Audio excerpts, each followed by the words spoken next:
Au programme aujourd'hui, c'est l'histoire du Robin des Bois des pirates. Je veux bien sûr parler d'Amaro Pargo.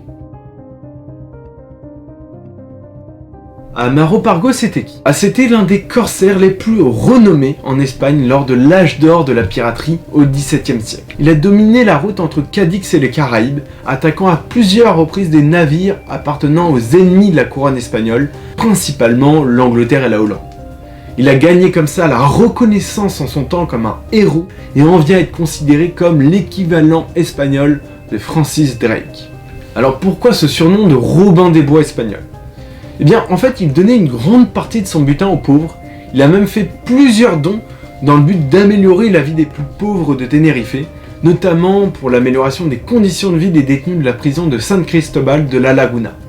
À force de pillage, il est quand même devenu l'homme le plus riche des îles Canaries. Son testament témoignait d'une fortune tellement considérable avec 773 propriétés.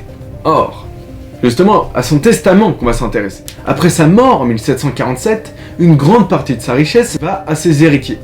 Cependant, dans son testament, il parle d'un coffre avec à l'intérieur de l'or, des bijoux, de l'argent, des perles, de la porcelaine chinoise, des tableaux, des tissus et des pierres précieuses de grande valeur. Il a expliqué que le contenu de ce coffre et son emplacement étaient détaillés dans un livre enveloppé dans du parchemin et marqué de la lettre D. Cependant, il n'a dit à personne où se trouvait le livre.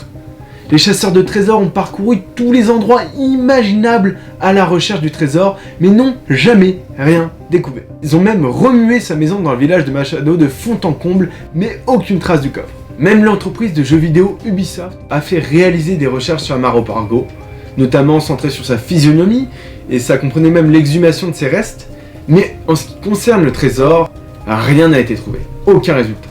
Alors est-ce qu'il a été volé? Est-ce qu'il a encore caché ce trésor? On ne le sait pas.